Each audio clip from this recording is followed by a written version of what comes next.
ગઈકાલે રાત્રે મારી સાથે ઘણી બધી વાતો થઈ. મમ્મી સાથે લગભગ 1-1.5 કલાક જેટલું ડિસ્કશન થયું મારું.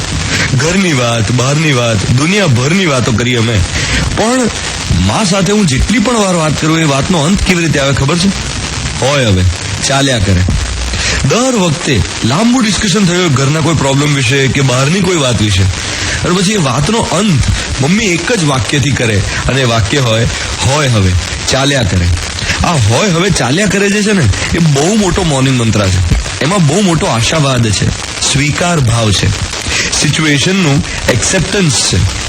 ઘણા માણસો કેવા હોય કે મારી સાથે આવું કેમ થયું, દુનિયામાં આવું કેમ થાય છે, મારી સાથે જ આવું કેમ થાય છે, આપણો શું વાંક, આવી બધી વાત પર અટકી જતા હોય.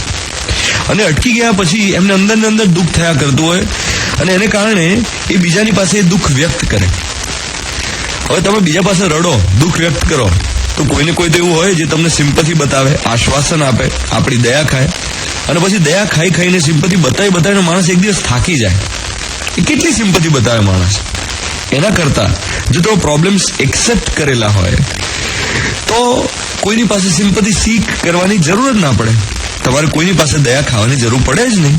તમને ક્યારે કોઈ પ્રોબ્લેમ્સ થાય જ નહીં. તમે બહુ હાય કરતા હો, એના કરતા હોય એવું કરો તો પ્રોબ્લેમ્સ ના થાય.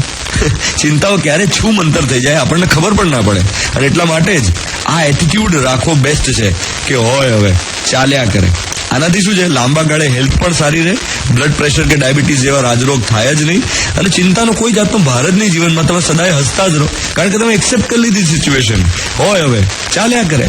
આજ મોર્નિંગ મંત્ર દરરોજ હાયની જગ્યાએ હોયથી રિપ્લેસ કરો.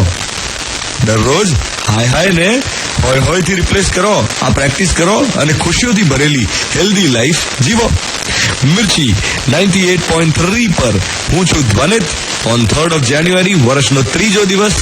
Happy new year. Have a happy day ahead. Good morning my dear.